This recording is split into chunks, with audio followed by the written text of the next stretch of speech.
Cancer, Cancer rising. How you doing, Cancer?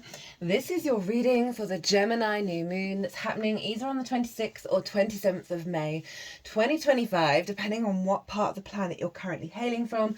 I believe in the Americas it is on the 26th, rest of the planet 27th. My name's Chloe. I work with card divination, astrology, and as you just heard, and as you can see, I channel multi-dimensional energies through my body, both in the form of physical and vocal light language. All of this brings in healing, attunement, and activation codes to the messages that are going to come through today. And I have to give you a bit of a warning. The energies that I channel, my guides, my spirit team, they're very high vibrational, excited about this transit. So there might be some loud stuff going on throughout.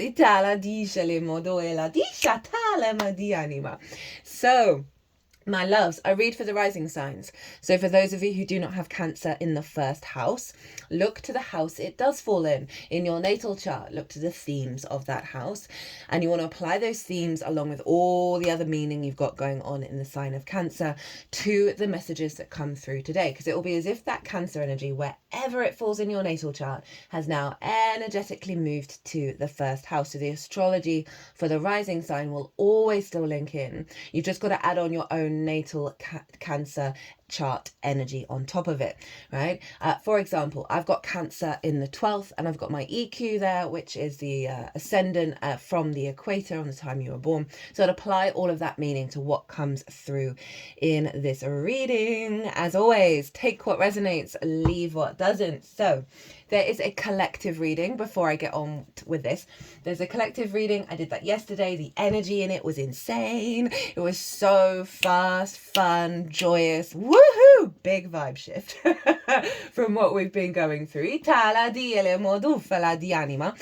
there's a lot of astrology going on with this moon. And I broke it all down in the collective reading. It's a really, really powerful moon. It's the first lunation with Saturn being in Aries for the first time in 30 years. So there's that. But just, yeah, so I really get into the weeds of how the celestial bodies are talking to each other at the exact moment that forms an energetic blueprint that gets downloaded into our vessel that unfolds over the next 6 months. Did collective tarot. There was a really cool transmission that came through from one of my guides. Lots of channeled messages, all of that good stuff is all over in the collective reading. So if you want a deeper understanding of what this moon is all about, pause this video, go watch the collective, and then come back to see how it affects the Cancer area of your chart, because it acts as a baseline for the all 12 sign series. So we're going to be getting 3 cards from the tarot. The first card is going to be, what is the activation coming in with this new moon for you? Right, we're going to get a card on how to work and amplify that activation. We're also going to get a card on what gift Jupiter is leaving behind in the sign of Gemini. As it leaves and moves into your sign, Cancer. It loves being in the sign of Cancer. You're really in for a good vibe over the next year. I'll do that transit when it comes round. So we're going to get a card on what blessing, what gift, what abundance Jupiter is leaving behind in the sign of Gemini as it leaves Cancer. And it'll be doing, Gemini, did I say 9th of June? Yeah. We'll also get the card at the bottom of the deck as the root energy of the activation, and I'm working with 3 oracle decks in this transit, so we'll get those at the end. So my lovely Cancer risings, where is this happening for you? Well, it's happening in your 12th house, your hidden house, your house of mysteries, the unconscious spaces, the hidden realms. And in those unconscious spaces, in the unconscious, can be trauma responses, limiting beliefs, and distorted love languages, all right, that we learn in our early years. That is the imprint also from our astrology, right? That gets imprinted in the unconscious, and we take that out on the road, right? As we grow and we get older. And this is why this house is linked into sort of anxiety, depression, loss, grief, isolation, all of that good stuff. Underneath that is in fact the magic of your soul. Right, that's where your power up, and it's the cosmic joke from the cosmic universe that is a cosmic troll, to put the magic of our souls underneath all the conditioning, right? All the things that aren't really ours. All the distortions. The very magical house, very psychic house. It can feel very, very personal to you, but also kind of really out of reach. I always say to anyone I talk to about astrology, look to your 12th house.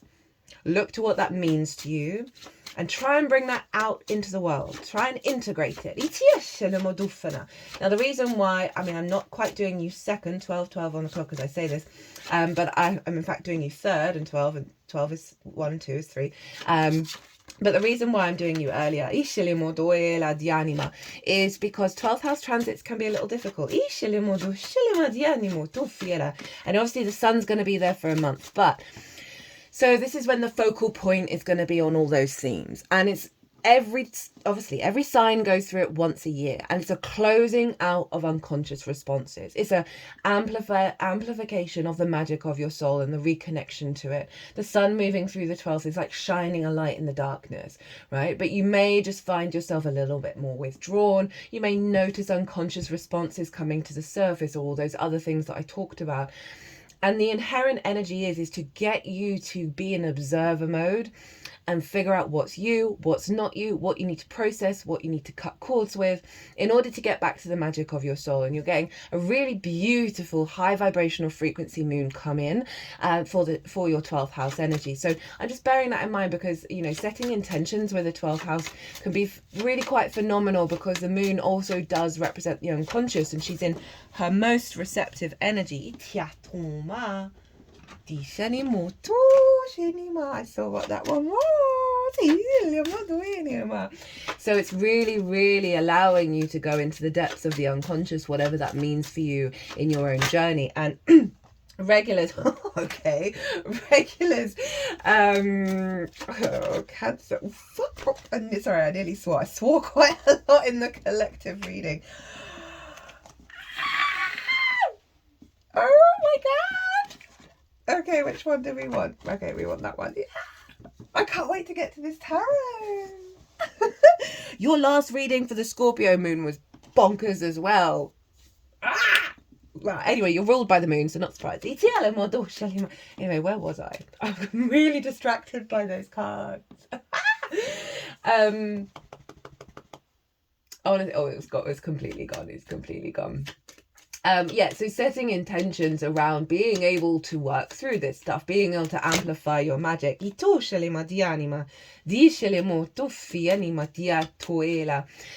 really powerful, right? So this is why I'm trying to get you out first. Well, not first, but you know what I mean, earlier on in the all 12 signs, because I think the last 2 lunations you've kind of been at the end.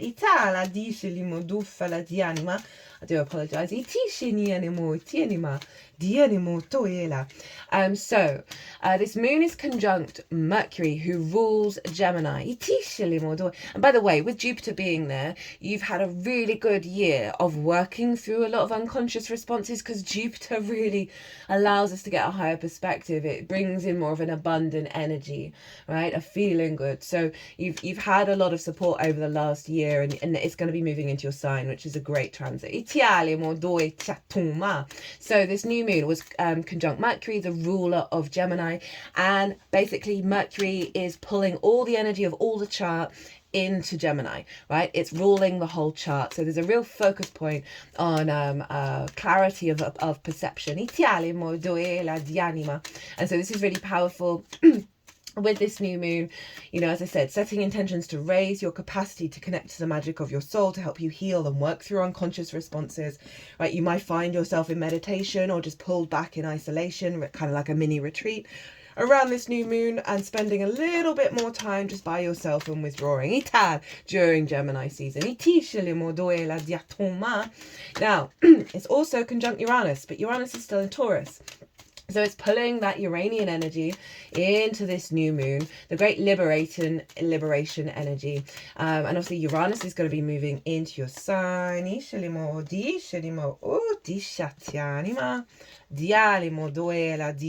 got 3 lovely little cards from here. is going to be moving into Gemini on the 7th of July. So like basically a month afterwards, after Jupiter moves into your sign. And so that's, I'm also obviously going to be doing that transit as well, because it's one of the major transits of the year.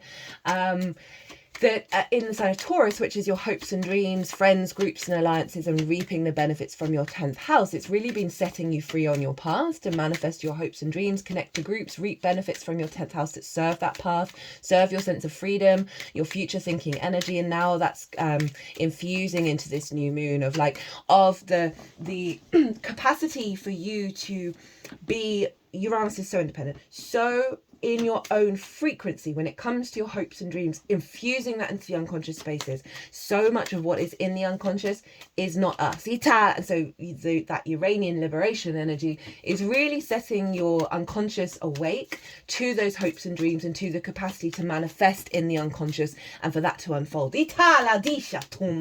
Now, Sun, Moon, Mercury, Uranus, they are all sextiling Saturn, Neptune, Ceres. So Saturn will have moved into Aries by the time of this new moon. I'm going to do that transit next weekend, so keep an eye out for that one. That's huge. And I'm so glad Ceres is there. She represents abundance and the harvest. And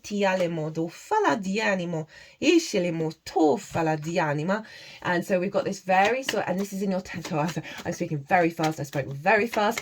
In the collective reading, it is the fastest. The Gemini is the fastest sign in the zodiac.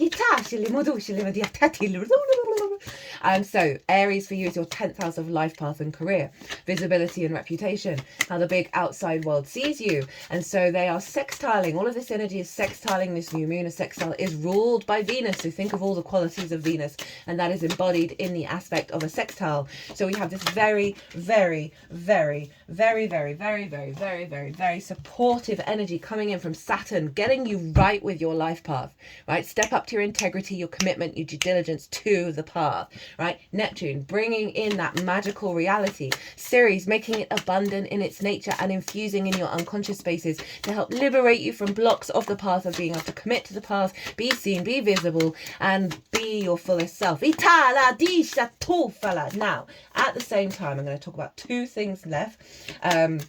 Very, very quickly, just to give you a reference point of the houses that they're in. I go into all of this in way more detail in the collective reading. So Jupiter in Gemini, really far away from this moon, so not a conjunction, but still in the same sign. Okay, this feels like the past energy. And Jupiter is trine Pallas Athena. Now, Pallas Athena played a very prominent role in the Scorpio full moon. She is about wisdom and long-term strategy, right? The end game. Thinking wisely, acting wisely. And this is over in the sign of Aquarius. Which for you is your 8th house of relationship dynamics, right? The resources of the outside world. This can be big chunks of resources, one-off chunks of, resources, as well as dealing with working with the resources of the outside world. This is also about relationship dynamics, the give and exchange between you and anything other than yourself. Time, money, energy, intimacy, ideas. This can be in the 3D and the multidimensional sphere. It's a very psychic house, magical house, along with Gemini. All your air signs are your magic houses, so that's where your magic comes from. Breathe, Chloe. So this is your relationship with Source, right? So as I said, it's a very psychic house. Pallas Athena's there helping you figure out, okay, what kind of relationship dynamics are going to serve you for the long term, how you show up, how they show up. You're going to get scarcity complexes, fear mindset, all of that kind of stuff. With the 8th, it is the house of transformation. Also long-term intentions with working with the resources of the outside world, right? Say you want a mortgage at the moment, right? Pallas Athena is making sure you get the best one that serves you. But that means taking your time for the right divine timing for the thing that really falls into place and fix the jigsaw piece. It's trine Jupiter, right? So this is an elevation. Jupiter's like, hey, there's some unconscious responses in here that are distorting exchange, and reciprocity. Oh, we're moving out of that, right? We're serving the long-term goals. We're elevating the magic of your soul and your capacity to connect to that information, connect to your magic, feel abundant in that magic that's bringing alignment in with source, of helping you collaborate for your longer path. Finally, last thing, Mars in Leo, opposite Aquarius, in your house of your resources, your skills, your how you manifest, how you value yourself, right? Regular income. Itala di Shanima rules the heart. Iti Shanima is trine Venus and Chiron over in Aries.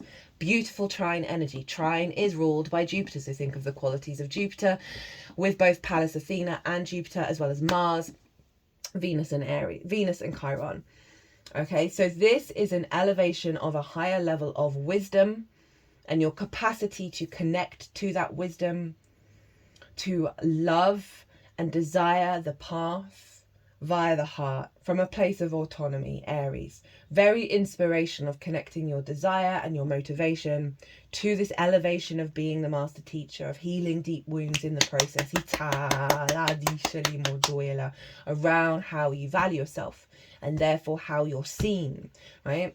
So there's a real sense of shift here with the unconscious realm that is facilitating all of this energy of your instincts in alignment, of how you create the ideas that are coming through that you're able to put into practice. Okay, we got all the cards. Let me just put, I don't know whether they just threw, okay, no, they just threw that one. So this, I've just forgotten how much I lost my mind over the tarot. When you're channeling, like, you do forget the last 5 seconds. Right, so this is the activation. This is the activation code, the download that's coming into your vessel that's going to unfold over the next 6 months up until the Gemini full moon, right? Oh, hi, Aries. Hi, the Emperor. And funnily enough, Leo got the Empress in this very position. That's an interesting synchronicity. I love this for the 12th because this is about sovereignty and agency, but wisdom, right? Of going your own path, figuring things out for yourself, needing to experience life, the good, the bad, the beautiful, and the ugly, right? With the 12th of those unconscious responses, in order to get back to the truth of you, the autonomy of you. This is fantastic for the 12th. I always love it when the Emperor shows up here because the 12th can be a difficult house. Can be a difficult house to get a grasp of, to be in our power with, right? The unconscious is what governs us. And this coming through is saying, this, whatever's going on in the 12th, is serving your path.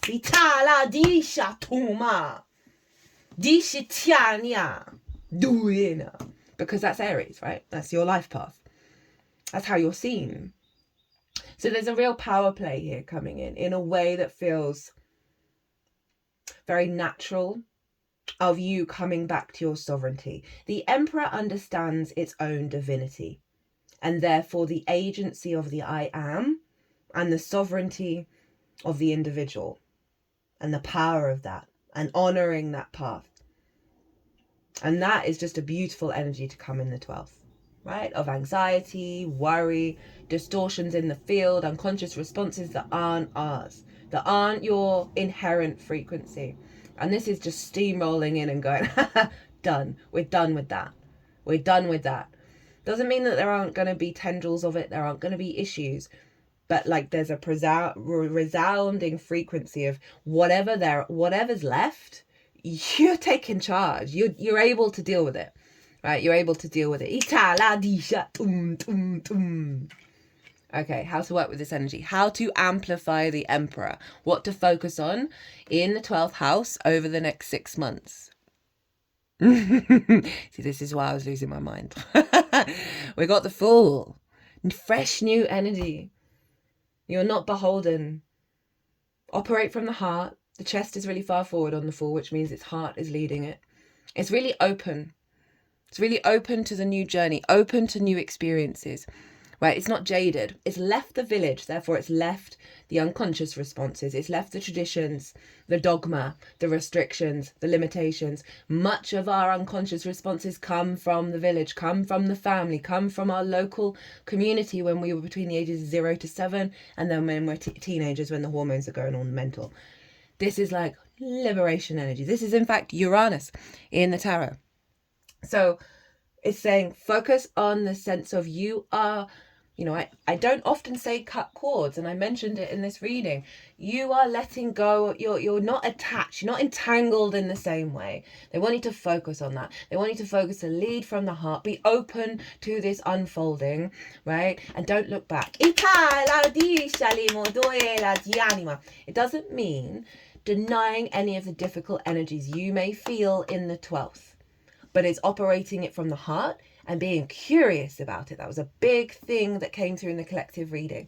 Be curious about any given situation and find the play in it, and that will guide you through. That will shift the frequency.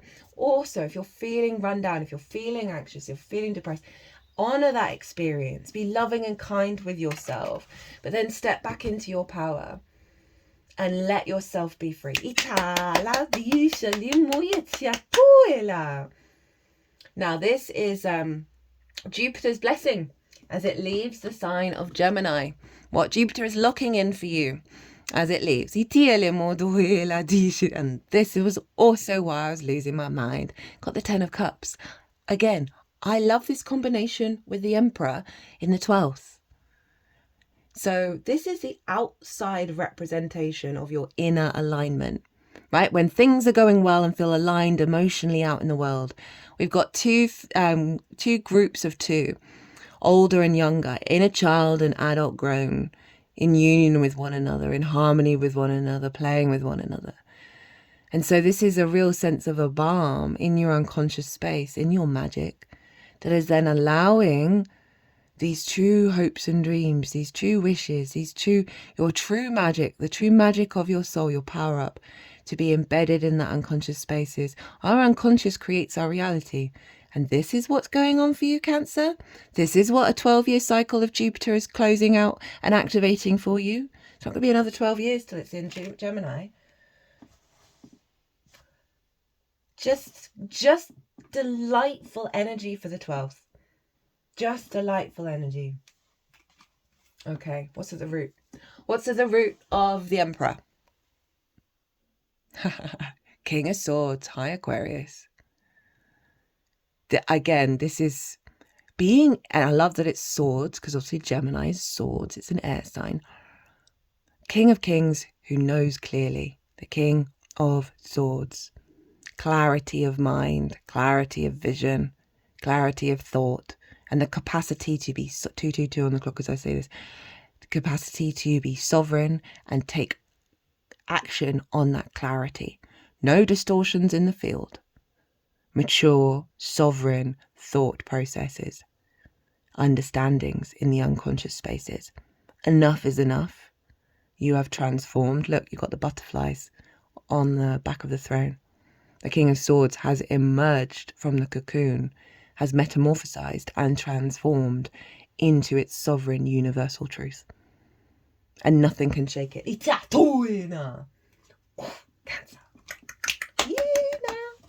Okay, so we're going to go with the card from Rainbow Brainskull that wanted to go this side. Excuse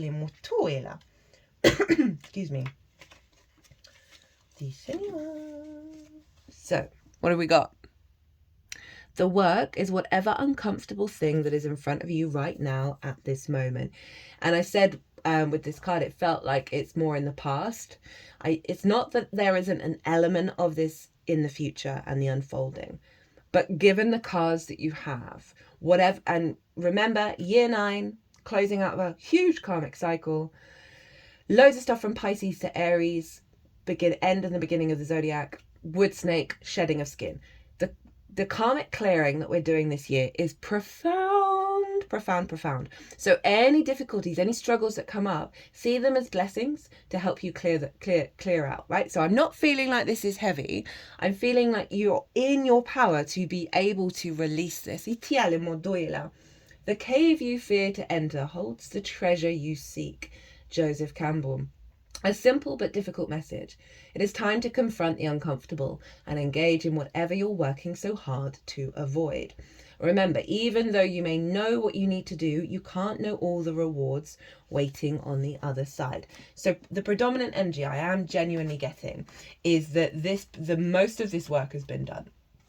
Ita, in terms of this cycle, that whatever needs to come through now, because you've got the Emperor and the King of Swords, you've got Aries and an air sign, and most of this chart is Aries and is fire and air, is to be very straightforward, because it's yang energy, linear energy, in dealing with it, right? It just feels like, oh, that I can handle that. That's easy. Like, that's nothing. It's not a thing. Now, we got 3 little cards from here, and I'm going to do it in the order that they've laid them out. So, what do we have first? We've got rebirth, very appropriate for the 12th. Dream and rescue. Okay, so this feels like your higher self. This feels like your higher self that is in the magic of your soul, right? That's in the 12th house, that is being rebirthed and waking from a slumber, that is the dream of life, that is the true dream of that which you wish in your life, that is being released and pulled up by this moon, rescued, as it were. But I do kind of feel like it's you rescuing yourself and coming, this higher self coming up and connecting with you. And the integration of that.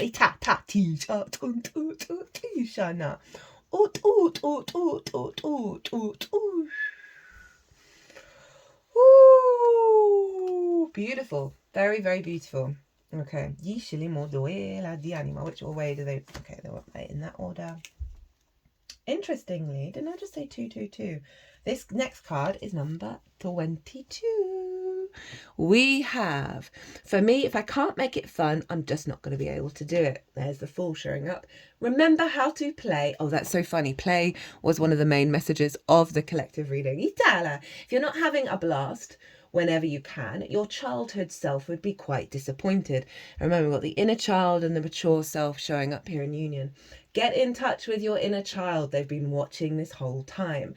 Do something that would make them smile real big. And that playful energy, that curious energy of Gemini, the more you connect to that and take it out into the world, the more that blending and integration of your higher self is going to be amplified. So it's really doubling down on the main collective message with this Gemini new moon of find those moments of play, find those moments of joy in your life, and allow yourself to feel unburdened in those moments. And then from the Astro Ascension deck, we've got the Stag, which is a very powerful energy, higher heart chakra, the true leader, spiritual messenger, inner power, purity, earth, guide, sacred, untamed wildness, divine connection, sacred mysteries. So a real blending, as I said, of the magic of your soul with your conscious self, right? And feeling very empowered, right? Next to the Emperor, the King of Kings, the leader of the tarot. But we've also got sacred mysteries written there, as well as untamed wildness, your true unconscious coming through with the full embodiment of your soul's energy. Right, I'm just gonna read from the deck. And all of this stuff going on in Aries of your life path. So it's really doubling down on what's being cleared out in this new moon is what's blocked you from embodying your fullest confidence. And you can just be a leader to yourself. It doesn't have to be to a big group, but in sense of leading yourself along that path. You were born to be a true leader. Everything in your life has been preparing you for it. Surrender to what you've become. Your higher heart chakra is ready to be activated. And in the shadow side, you're resisting your higher purpose or the necessary ego death for it to be revealed. Universe will keep pushing you until you surrender and let it happen. Now, for some of you, that may be very slight in its nature, that shadow side. For some of you, it may be that actually this big shadow work is to come to a higher level, and trusting that you're getting to this energy. At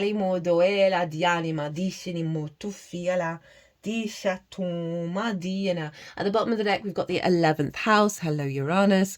And we've got the Star and the Fool. You are loved and you are supported.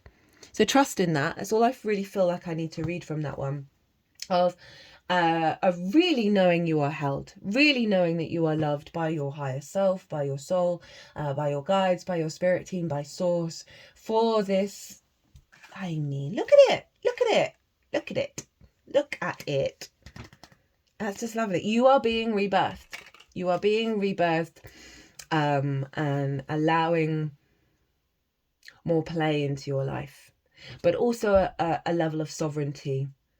I mean, so loud with the stag as well. And this is the vibe. This is really the vibe. Of drawing to your unconscious now, drawing towards you your hopes and dreams. Right, my lovelies, I'm going to leave it there. As always, an honour and a privilege to read for you. If you want a personal reading, I've put loads of details in the description box of the tiers of the pre-recorded videos. Also, my website, my email and my PayPal. If you're interested in going any further into any of the transits, or in fact anything at all.